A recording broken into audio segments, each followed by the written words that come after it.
De volta para o futuro. Os rastros do século 7 antes da Era Comum. Assim sendo, onde estamos? Podemos dizer que o êxodo, a migração, e o mais importante de tudo a entrega da lei no Sinai não possuem nem mesmo um cerne de verdade? Tantos elementos históricos e geográficos de tantos períodos podem ter sido inseridos na narrativa do êxodo que é difícil decidir-se por um único período em que algo parecido possa ter ocorrido. Ao ritmo temporal das migrações para o Egito na Antiguidade.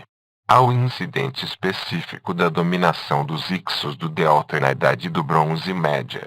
Aos paralelos sugestivos com elementos da época de Ramsés relativos ao Egito junto com a primeira menção de Israel, em Canaã, não no Egito. Muitos dos topônimos no livro do Êxodo, como Mar Vermelho, Yam Suf, em hebraico, o rio Sior, no Delta Oriental, Josué 13,3, e o lugar de parada dos israelitas em Piarut, parecem ter etimologias egípcias.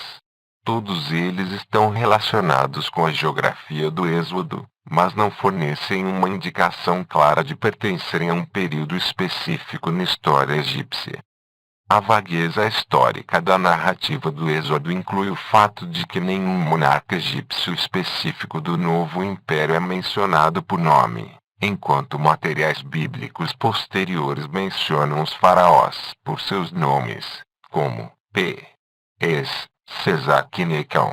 A identificação de Ramsés II como faraó do Êxodo decorreu de suposições científicas modernas baseadas na identificação do topônimo Pi-Ramsés com Ramsés, Êxodo 1,11, 12,37. Porém, há alguns vínculos inquestionáveis com o século 7 antes da Era Comum. Por trás da referência vaga ao medo dos israelitas de tomar a rota costeira, não há menção dos fortes egípcios no norte do Sinai ou seus baluartes em Canaã. A Bíblia pode até refletir a realidade do novo império, mas pode também refletir condições posteriores da Idade do Ferro, mais próximas da época em que a narrativa do Êxodo foi posta por escrito. Foi precisamente isso que deu a entender o egiptólogo Donald Hayford. Os detalhes geográficos mais evocativos e consistentes da narrativa do Êxodo provêm do século 7 antes da Era Comum, durante a grande era de prosperidade do reino de Judá 6 séculos depois do período em que se supõe que ocorreram os eventos do Êxodo. Hayford simplesmente mostrou como muitos detalhes da narrativa do Êxodo podem ser explicados nesse contexto, que também foi o último período de poder imperial do Egito sob os dominadores da 26ª dinastia. Os grandes reis dessa dinastia, Psamético I, 664 a 610 antes da Era Comum, e seu filho Nergal II, 610 a 595 antes da Era Comum, espelharam-se bem conscientemente nos faraós bem mais antigos do Egito.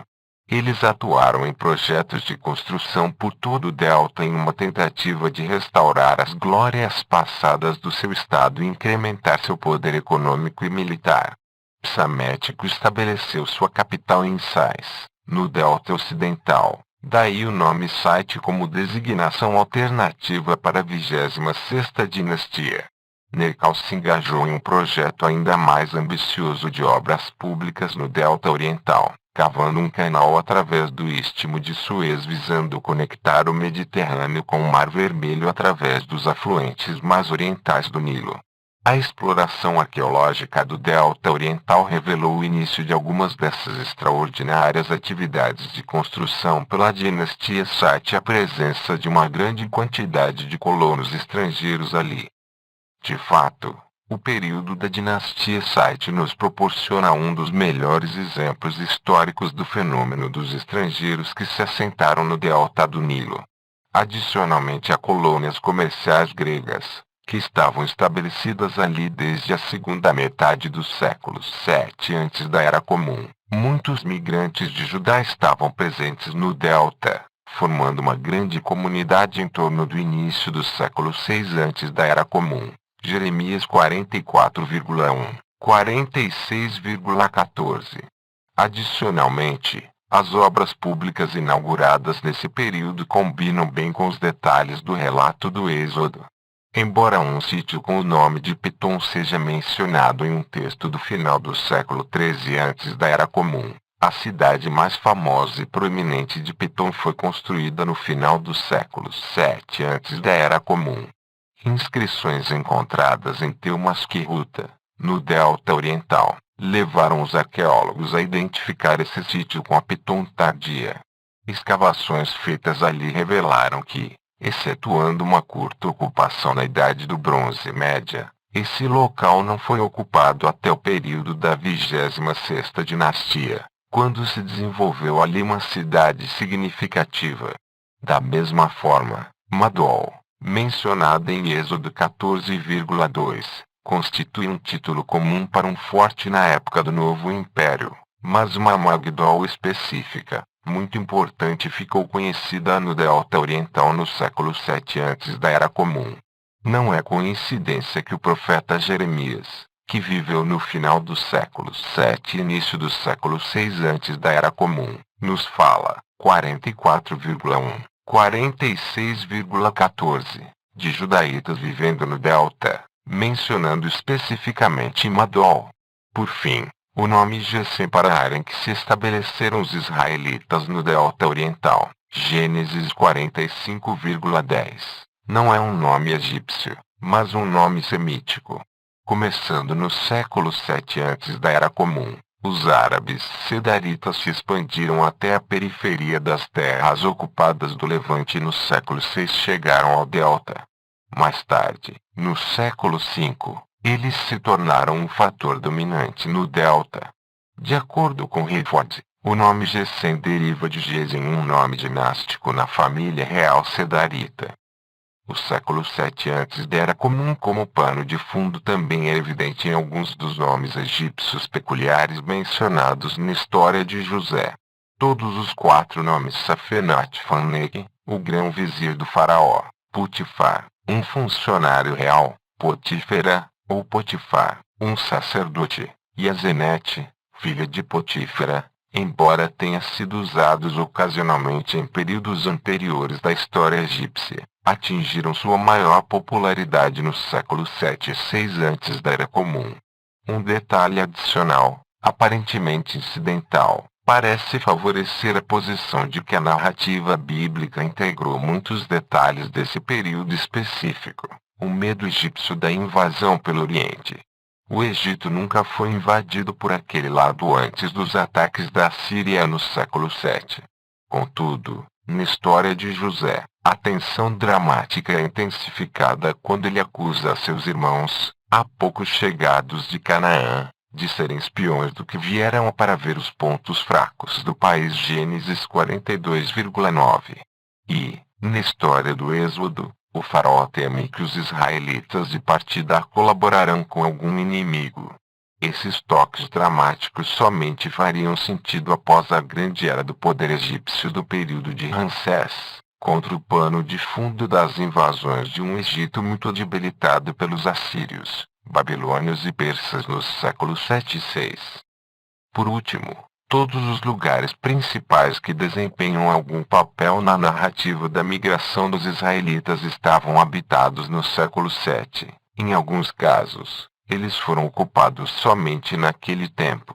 Um grande forte foi estabelecido em Cádiz Barnea no século VII.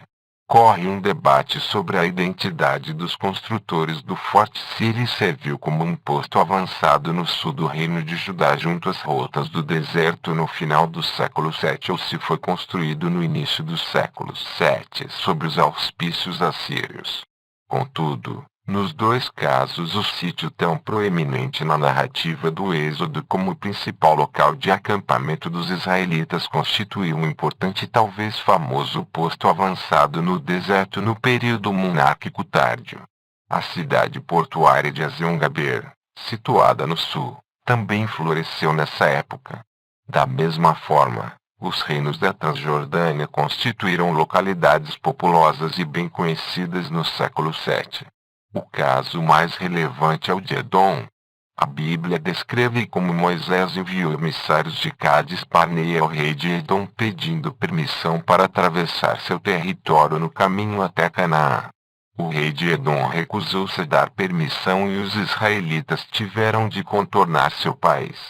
Logo, de acordo com a narrativa bíblica, havia um reino em Edom naquele tempo. As investigações arqueológicas indicam que Edom só alcançou a condição de estado sob os auspícios assírios no século VII antes da Era Comum. Antes daquele período, Edom era uma região marginal esparsamente povoada, habitada principalmente por nômades pastoris. Igualmente importante é que Edom foi destruído pelos babilônios no século VI antes da Era Comum e a atividade sedentária só seria restabelecida ali em tempos helenísticos. Todos esses indícios implicam que a narrativa do Êxodo alcançou sua forma final durante a época da 26ª dinastia, na segunda metade do século VII e a primeira metade do século VI antes da Era Comum. As muitas referências a lugares e eventos específicos nesse período bem claramente dão a entender que o autor ou os autores integraram muitos detalhes contemporâneos na história. Foi exatamente do mesmo modo que manuscritos europeus ilustrados da Idade Média pintaram Jerusalém como uma cidade europeia com torres e ameias para aumentar seu impacto direto sobre os leitores contemporâneos. Lendas mais antigas e menos formalizadas sobre a libertação do Egito podem ter sido habilmente tramadas em uma poderosa saga que se valeu de paisagens e monumentos familiares.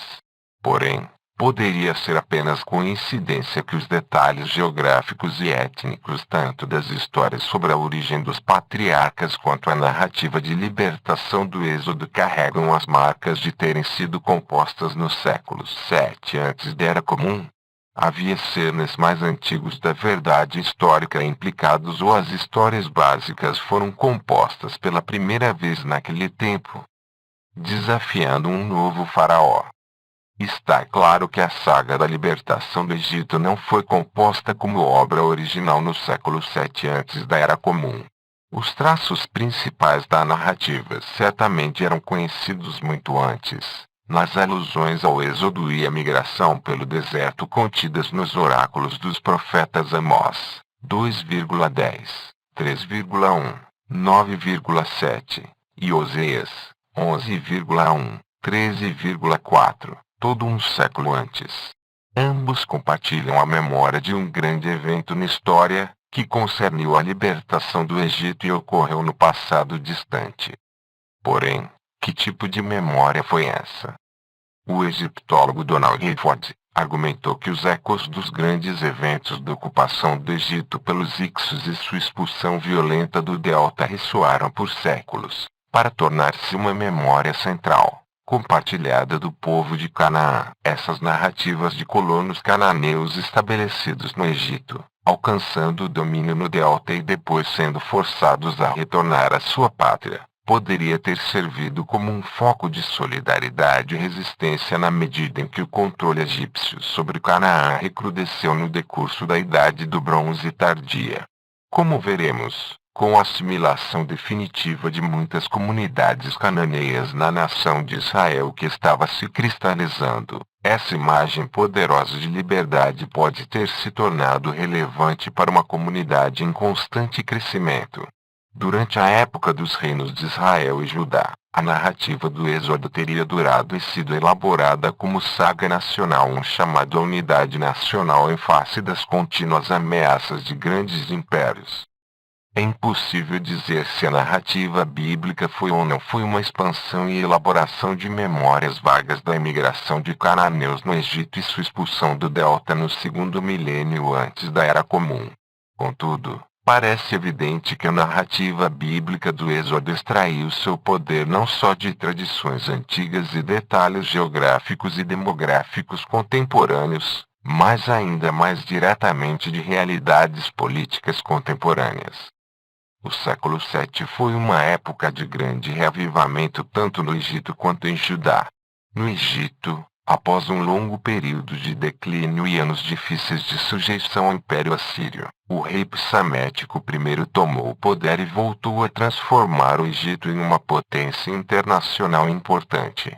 Assim que o domínio do Império Assírio começou a desmoronar, o Egito moveu-se para preencher o vácuo político, ocupando territórios que foram dos assírios estabelecendo o domínio egípcio permanente. Entre 640 e 630 antes da Era Comum, quando os assírios retiraram suas forças da Filisteia, Fenícia e da área do ex-reino de Israel, o Egito se apossou da maioria dessas regiões e a dominação política pelo Egito tomou o lugar do jugo assírio. Em Judá, esse foi o tempo do rei Josias. A ideia de que Yahvé acabaria por cumprir as promessas feitas aos patriarcas, a Moisés e ao rei Davi de um povo de Israel vasto e unificado vivendo em segurança em sua terra foi uma visão política e espiritualmente poderosa para os súditos de Josias.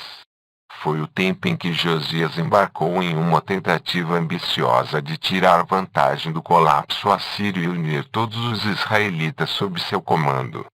Seu programa foi expandir para o norte de Judá, para os territórios em que ainda viviam israelitas um século depois da queda do reino de Israel e tornar realidade o sonho da gloriosa monarquia unida, um estado grande e poderoso de todos os israelitas cultuando um só Deus em um só templo em uma só capital, Jerusalém, e governados por um só rei de linhagem davídica. As ambições do poderoso Egito de expandir seu império e do minúsculo Judá de anexar territórios do ex-reino de Israel e consolidar sua independência estavam, por conseguinte, em conflito direto. O Egito da 26ª dinastia, com suas aspirações imperiais, estava obstruindo o caminho do cumprimento dos sonhos de Josias. As imagens e memórias do passado passaram a ser a munição no teste da vontade nacional entre os filhos de Israel e o faraó e seus cocheiros. Podemos, portanto, ver a composição da narrativa do Êxodo de uma perspectiva surpreendentemente nova. Exatamente do mesmo modo que as formas escritas das narrativas sobre os patriarcas entrelaçaram as tradições esparsas das origens a serviço de um reavivamento nacional em Judá no século VII. A história plenamente elaborada do conflito com o Egito do grande poder do Deus de Israel e do resgate milagroso do seu povo serviu a um fim político e militar ainda mais imediato. A grande saga de um novo começo e de uma segunda chance deve ter repercutido na consciência dos leitores do século VII, recordando-lhes os seus próprios tempos difíceis e dando-lhes esperança no futuro. As atitudes em relação ao Egito em Judá no período tardio da monarquia sempre foram uma mistura de reverência e repulsa. De um lado, o Egito sempre forneceu um porto seguro em tempos de fome e um refúgio para fugitivos, sendo percebido como um aliado em potencial contra invasões do norte. Na mesma época, sempre houve suspeita e animosidade em relação ao grande vizinho do sul, cujas ambições desde os tempos mais antigos foram controlar a passagem vital por terra através da terra de Israel na direção norte até a Ásia Menor e a Mesopotâmia. Agora um jovem líder de Judá estava preparado para enfrentar o grande faraó, e antigas tradições advindas de muitas fontes diferentes foram confeccionadas em forma de epopeia singular e arrebatadora que fortaleceu os objetivos políticos de Josias. Novas camadas seriam acrescentadas à narrativa do Êxodo em séculos subsequentes durante o exílio na Babilônia e depois. Porém, podemos ver agora como se formou a assombrosa composição sob a pressão de um crescente conflito com o Egito no século VII antes da Era Comum. A saga do Êxodo de Israel do Egito não é nem verdade histórica nem ficção literária. É uma poderosa expressão de memória e esperança nascidas em um mundo que estava em meio à mudança. O confronto entre Moisés e o faraó espelhou a momentosa confrontação entre o jovem rei Josias e o recentemente coroado faraó Necão. Reduzir essa imagem bíblica a uma única data é trair o significado mais profundo da história. A Páscoa demonstra que não é um evento único, mas uma experiência continuada de resistência nacional contra as potências que estão aí. 3. A conquista de Canaã. O destino nacional de Israel só poderia se cumprir na terra de Canaã. O livro de Josué conta a história da campanha militar relâmpago, durante a qual os poderosos reis de Canaã foram derrotados em batalha e as tribos israelitas herdaram sua terra. É a história da vitória do povo de Deus contra pagãos arrogantes, uma epopeia temporal da conquista de novas fronteiras e tomada de cidades, na qual os derrotados têm de sofrer as punições capitais de despojamento e morte. É uma vibrante saga de guerra, contendo cenas de heroísmo, astúcia e vingança amarga, e narrada por meio de algumas das histórias mais vívidas da Bíblia: a da derrubada dos muros de Jericó, a da ordem de parar o curso do sol em Gabaon e a da queima da grande cidade cananeia de Azor. Também é um ensaio geográfico detalhado sobre a paisagem de Canaã e uma explicação histórica de como cada uma das 12 tribos israelitas chegou a obter sua tradicional herança territorial dentro da terra prometida. Contudo, se, como vimos, o êxodo israelita não ocorreu da maneira descrita na Bíblia, o que dizer da própria conquista? Os problemas são ainda maiores. Como seria possível um exército em farrapos, acompanhado de mulheres, crianças e velhos, emergindo do deserto depois de décadas, montar uma invasão efetiva? Como um bando de gente desorganizado como aquele poderia superar as enormes fortalezas de Canaã, com seus exércitos profissionais e suas unidades bem treinadas de carros de combate? A conquista de Canaã realmente aconteceu? Essa saga central da Bíblia e da história subsequente de Israel é a história ou mito. A despeito do fato de as cidades antigas de Jericó, Ai, Gabaon, Laquis, Azor e quase todas as outras mencionadas na história da conquista terem sido localizadas e escavadas, a evidência de uma conquista histórica de Canaã pelos israelitas é fraca, como veremos. Também nesse caso, a evidência arqueológica pode ajudar a desvencilhar os eventos da história das imagens poderosas de um relato bíblico duradouro. O plano de batalha de Josué. A saga da conquista começa com o último dos 5 livros de Moisés, o livro do Deuteronômio, quando ficamos sabendo que o grande líder Moisés não viveria para conduzir os filhos de Israel para dentro de Canaã. Como membro da geração que havia experimentado pessoalmente a amargura da vida no Egito, ele também deveria morrer sem ingressar na terra prometida.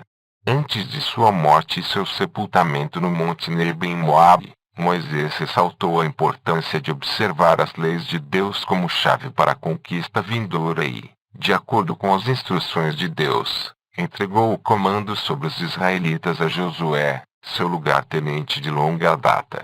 Após gerações de escravidão no Egito e 40 anos de migração pelo deserto, os israelitas estavam postados agora bem na fronteira de Canaã, do outro lado do rio defronte da terra em que viveram seus antepassados Abraão, Isaque e Jacó. Deus ordenou então que a terra deveria ser purificada de todos os vestígios de idolatria e isso implicaria o extermínio completo dos cananeus. Liderados por Josué, um general brilhante e dotado de um senso para surpresa tática, os israelitas logo estavam marchando de uma vitória para outra na impressionante série de cercos e batalhas campais. Imediatamente do outro lado do Jordão ficava a antiga cidade de Jericó, um lugar que deveria ser tomado se os israelitas quisessem estabelecer um ponto de apoio. Enquanto os israelitas se preparavam para cruzar o Jordão, Josué infiltrou 2 espiões em Jericó para obter informações sobre os preparativos do inimigo e a capacidade de resistência das fortificações. Os espiões retornaram com novidades encorajadoras, dadas a eles por uma prostituta chamada Raabe, de que os habitantes do local ficaram com medo diante da notícia da aproximação dos israelitas. O povo de Israel imediatamente cruzou o Jordão com a Arca da Aliança à frente do exército em marcha. A história da subsequente conquista de Jericó quase não precisa ser recontada de tão familiar que é. Os israelitas seguiram as ordens de Deus como foram transmitidas a eles por Josué, marcharam solenemente ao redor das altas muralhas da cidade e, no sétimo dia, com o toque ensurdecedor das trombetas de guerra dos israelitas, as poderosas muralhas de Jericó vieram abaixo. Josué 6. O objetivo seguinte foi a cidade de Ai, perto de Betel, localizada nas terras altas de Canaã em um ponto estratégico de uma das estradas principais que levam do Vale do Jordão à região montanhosa. Dessa vez a cidade foi tomada graças à tática brilhante de Josué, digna dos guerreiros gregos em Troia, mais do que por um milagre. Josué dispôs o principal de suas tropas em campo aberto a leste da cidade, provocando os defensores de Ai. Enquanto isso, ele secretamente armou uma emboscada a oeste e, quando os guerreiros de Ai deixaram a cidade para atacar os israelitas e persegui-los deserto adentro, a unidade escondida na emboscada entrou na cidade indefesa e a incendiou. Josué então deteve a retirada e abateu todos os habitantes de Ai. Apossou-se de todo o gado, saqueou a cidade e desonrou o rei de Ai, enforcando em uma árvore. Josué 8,1-29. Então o pânico começou a espalhar-se entre os habitantes das demais cidades de Canaã. Ouvindo o que acontecera com o povo de Jericó e Ai, os Gabaonitas, que habitavam 4 cidades no norte de Jerusalém, enviaram mensageiros a Josué pedindo clemência. Tendo eles insistido serem estrangeiros no país, não nativos, cujo extermínio Deus havia ordenado, Josué concordou em selar a paz com eles. Porém, quando ficou claro que os Gabaonitas mentiram e eram de fato nativos da terra, Josué os puniu, declarando que serviriam para sempre os israelitas como rachadores de lenha e carregadores de água. Josué 9,27.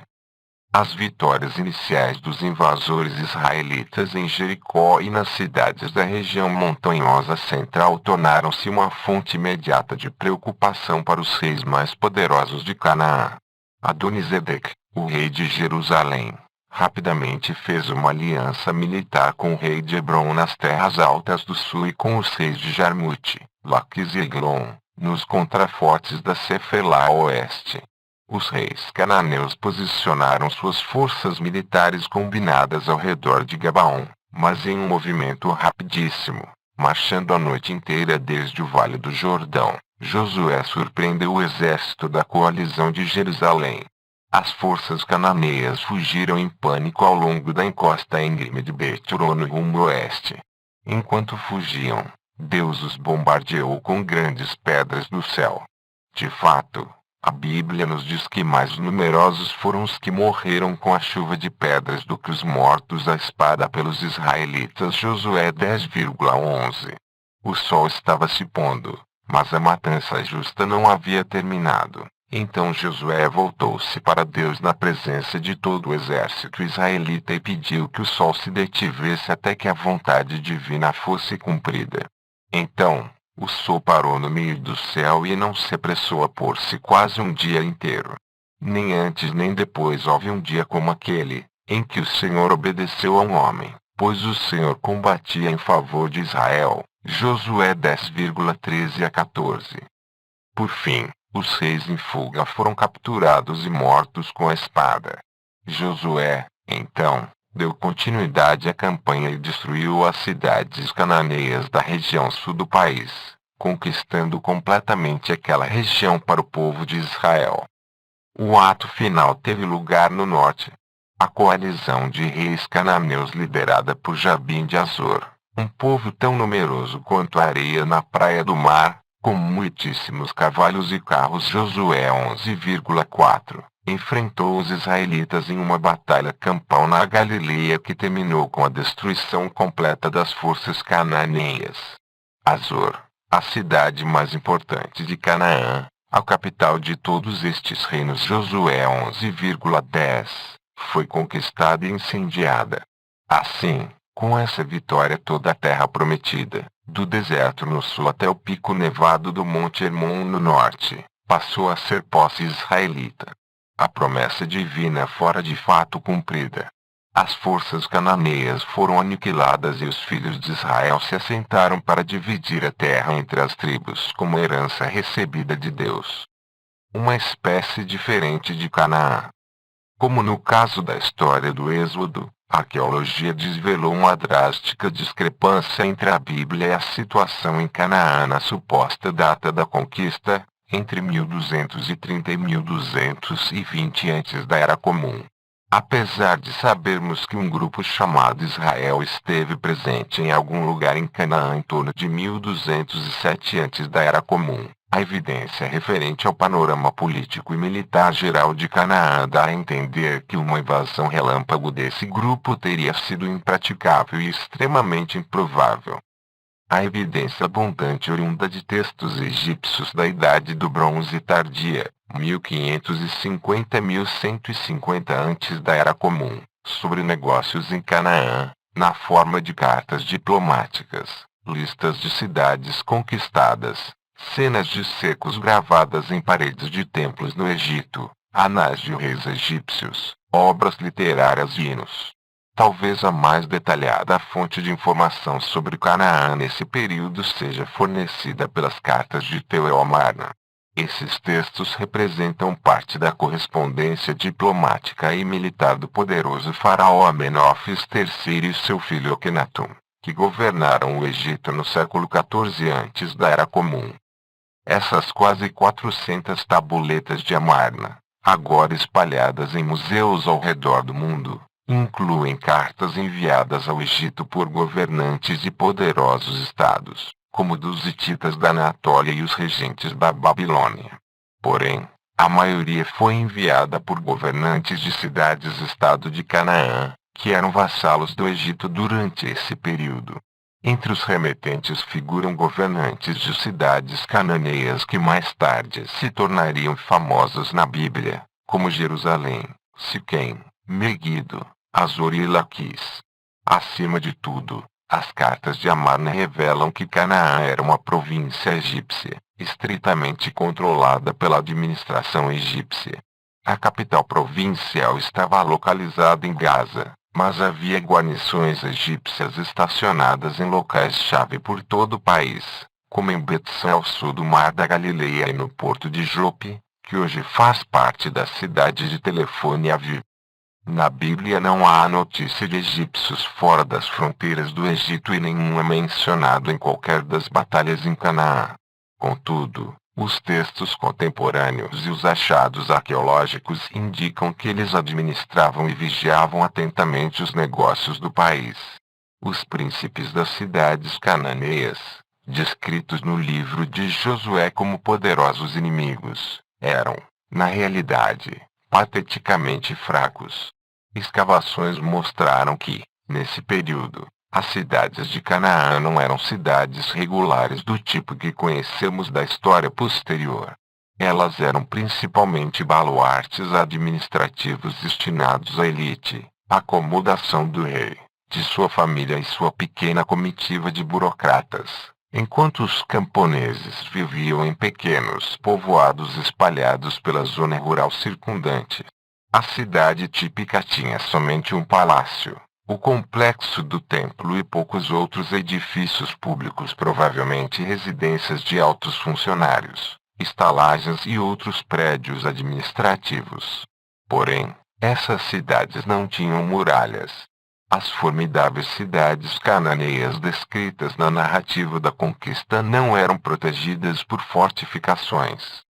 Aparentemente a razão disso foi que, estando o Egito firmemente encarregado da segurança de toda a província, não havia necessidade de muralhas defensivas maciças. Havia também uma razão econômica para a falta de fortificações na maioria das cidades cananeias. Com a imposição de pesados tributos a serem pagos ao faraó pelos príncipes de Canaã, os pequenos governantes locais podem não ter tido os meios, nem a autoridade, para engajar-se em obras públicas monumentais. De fato, Canaã da Idade do Bronze Tardia foi apenas uma sombra da sociedade próspera que tivera alguns séculos antes, na Idade do Bronze Média. Muitas cidades haviam sido abandonadas e outras diminuíram de tamanho, e a população total não pode ter ultrapassado muito a cifra de 100 mil. Uma demonstração da pequena escala dessa sociedade está contida em uma das cartas de Amarna enviada pelo rei de Jerusalém ao faraó, em que aquele pede que este forneça 50 homens para proteger a terra. A escala minúscula das forças desse período é confirmada por outra carta, dessa vez enviada pelo rei de Megido, que solicita ao faraó o envio de 100 soldados para proteger a cidade do ataque do seu vizinho agressivo, o rei de Siquém. As cartas de Amarna descrevem a situação durante o século XIV antes da Era Comum, 100 e tantos anos antes da suposta data da conquista israelita. Não temos uma fonte de informação tão detalhada sobre negócios em Canaã durante o século XIII antes da Era Comum. Contudo, não é provável que o faraó Ramsés II, que reinou durante a maior parte do século XIII, tenha afrouxado a supervisão militar em Canaã. Ele foi um rei forte, possivelmente o mais forte de todos os faraós, e profundamente interessado pelos assuntos estrangeiros. Outras indicações tanto literárias quanto arqueológicas parecem mostrar que, no século XIII antes da Era Comum, o controle exercido pelo Egito sobre Canaã foi mais forte do que nunca. Quando fosse reportada alguma agitação, o exército egípcio cruzaria o deserto do Sinai ao longo da costa do Mediterrâneo e marcharia contra as cidades rebeldes ou os povos que estavam causando problemas. Como já foi mencionado, a rota militar no norte do Sinai era protegida por uma série de fortes e suprida com fontes de água fresca.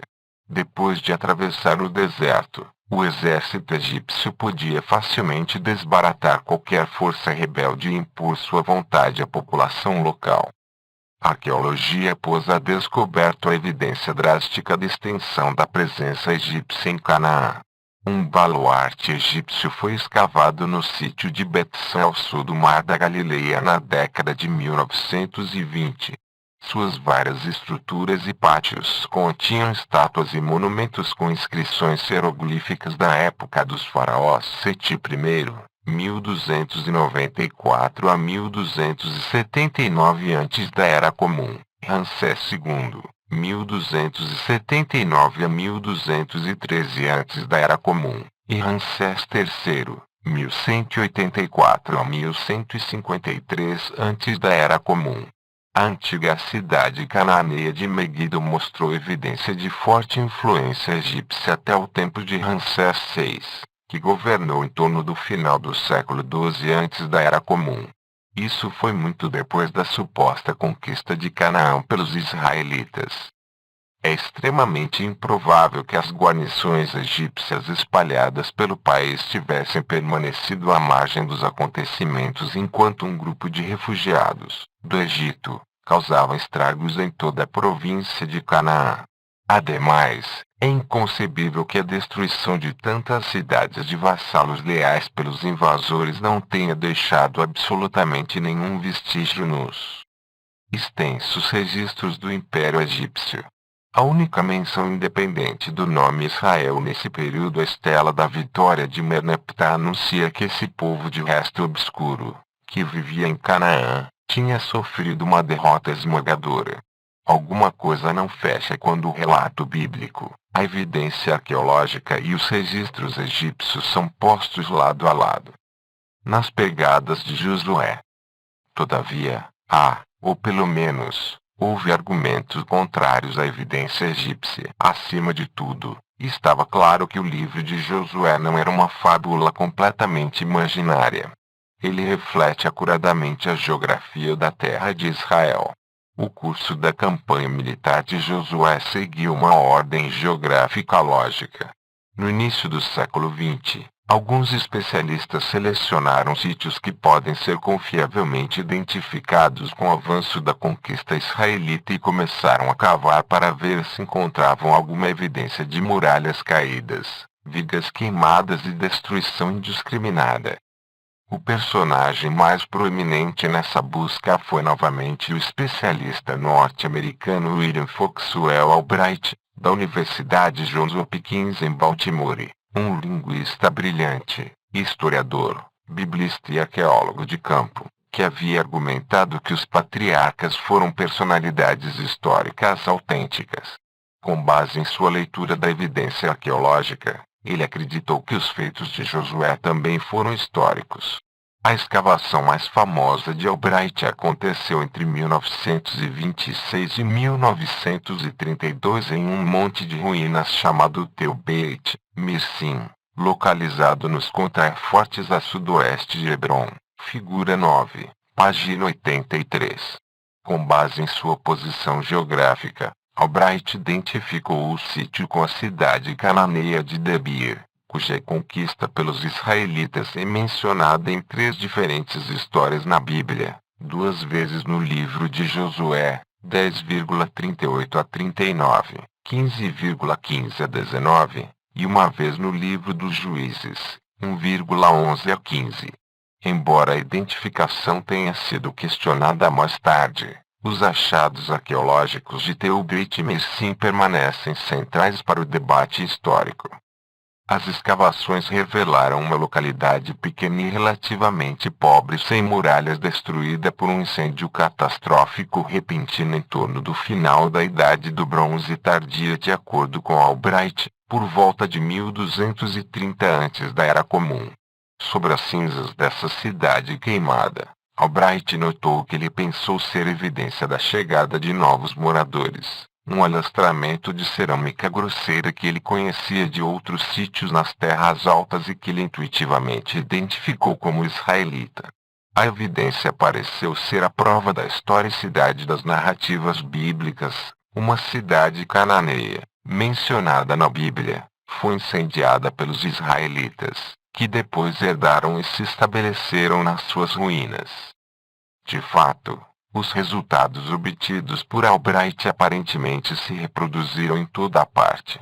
No antigo monte de ruínas junto ao povoado árabe de Betim, identificado como a cidade bíblica de Betel, cerca de 9 milhas a norte de Jerusalém, escavações revelaram uma cidade cananeia habitada no Bronze Tárdio.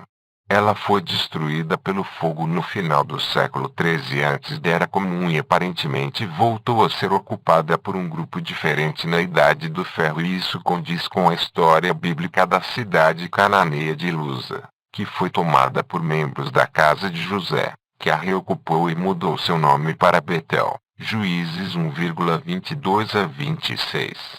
Mais para o sul, junto ao imponente monte de ruínas de Tel-Edover, na Cefeilah, um sítio identificado com a famosa cidade bíblica de Laquis. Josué 10,31 a 32. Uma expedição britânica descobriu, na década de 1930, restos de outra grande cidade da Idade do Bronze Tardia destruída na conflagração.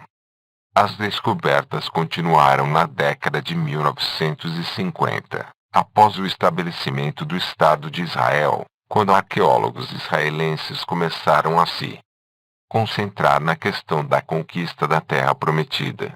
Em 1956, o principal arqueólogo israelense, Yigael Yadin, iniciou as escavações na antiga cidade de Azor, descrita no livro de Josué como a capital de todos estes reinos. Josué 11,10. Tratou-se de um campo de testes ideal para a busca arqueológica referente à conquista israelita. Azor, identificada com o enorme monte de ruínas de Teuelocás na Alta Galileia, evidenciou-se, com base em sua localização e proeminência, como a maior cidade cananeia do Bronze Tárdio. Ela cobria uma área de 80 hectares, 8 vezes maior do que sítios tão proeminentes quanto Meguido e Laquis. Yadin descobriu que, embora o auge da prosperidade de Azor tenha ocorrido na Idade do Bronze Média, 2000 a 1550 antes da Era Comum, essa cidade continuou a prosperar durante a Idade do Bronze Tardia. Foi uma cidade fabulosa, com templos e um imenso palácio. A opulência daquele palácio em termos de estilo arquitetônico, estátuas e outros achados menores já indicada pelos resultados das escavações de Yadim foi posta a descoberto desde então, na década de 1990, no curso das escavações renovadas em Azor, lideradas por Anon Bentor da Universidade Hebraica. Certa quantidade de tabuletas cuneiformes indicou a presença de um arquivo real. Uma das tabuletas recuperadas traz o nome real de Ibni, e um rei de Azor chamado Ibni Edu é mencionado no arquivo de Mari. Embora ambos datem de tempos bem mais antigos, da Idade do Bronze Média, eles podem estar etimologicamente relacionados com o nome de Jabim, o rei de Azor mencionado na Bíblia. A recorrência desse nome podia indicar que se tratava de um nome dinástico associado com Azor por séculos e lembrado muito tempo depois de a cidade ser destruída. As escavações de Azor mostraram que o esplendor da cidade cananeia, como de tantas outras cidades em várias partes do país, teve um fim brutal no século XIII antes da Era Comum. Repentinamente, sem alarme aparente e poucos sinais de declínio, Azor foi atacada, destruída e incendiada. As paredes de tijolos de barro do palácio, que ficaram avermelhados em decorrência da terrível conflagração, ainda estão preservadas hoje a uma altura de 6 pés. Após um período de abandono, uma colônia pobre foi estabelecida em uma das partes das vastas ruínas.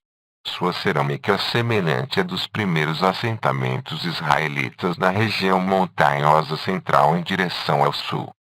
Assim sendo, durante boa parte do século XX, a arqueologia pareceu confirmar o relato bíblico. Infelizmente, o consenso científico acabou se desfazendo.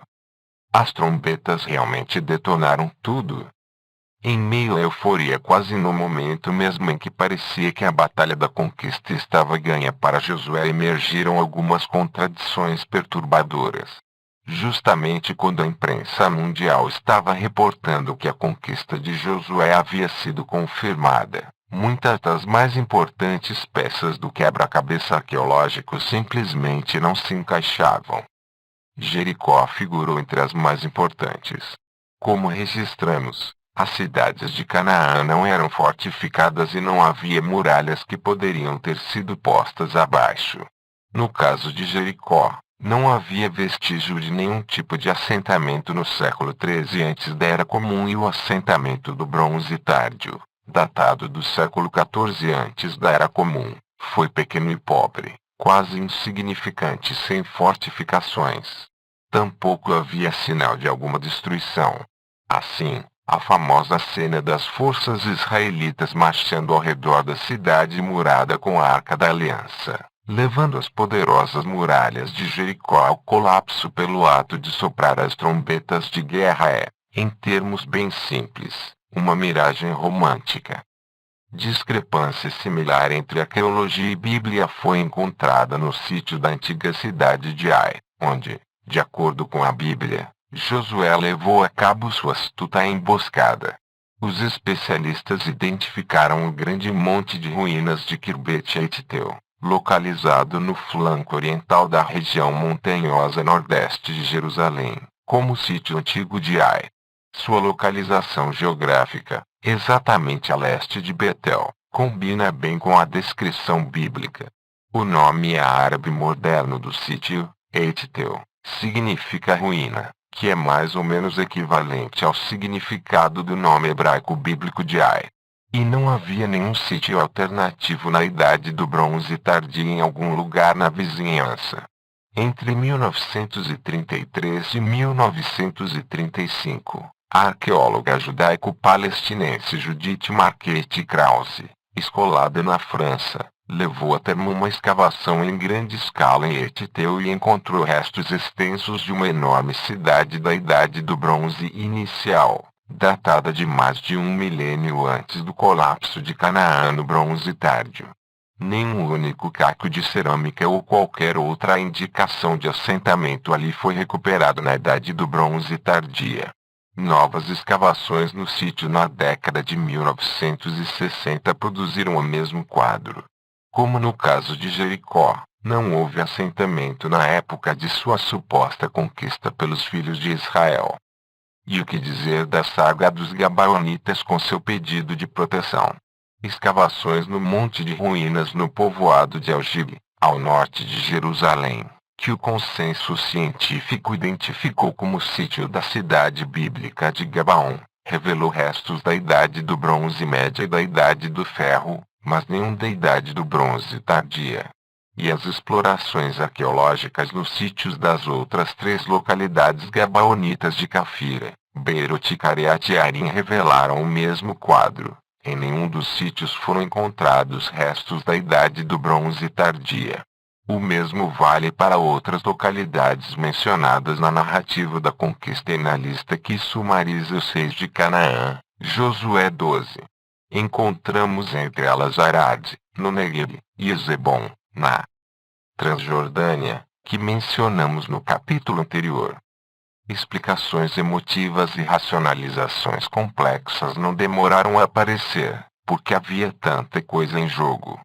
No que se refere a Ai, Albright sugeriu que a história de sua conquista originalmente se referiu à cidade próxima de Betel, porque Betel e Ai teriam estado estreitamente ligadas tanto geográfica quanto tradicionalmente. No caso de Jericó, alguns especialistas procuraram explicações ambientais.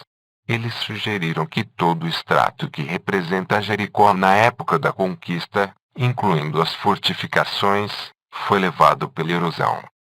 Só recentemente o consenso finalmente abandonou a história da conquista. No que se refere à destruição de Betel, Laquis, Azor e outras cidades cananeias, a evidência oriunda de outras partes do Oriente Médio e do Mediterrâneo Oriental dão a entender que os destruidores não foram necessariamente israelitas.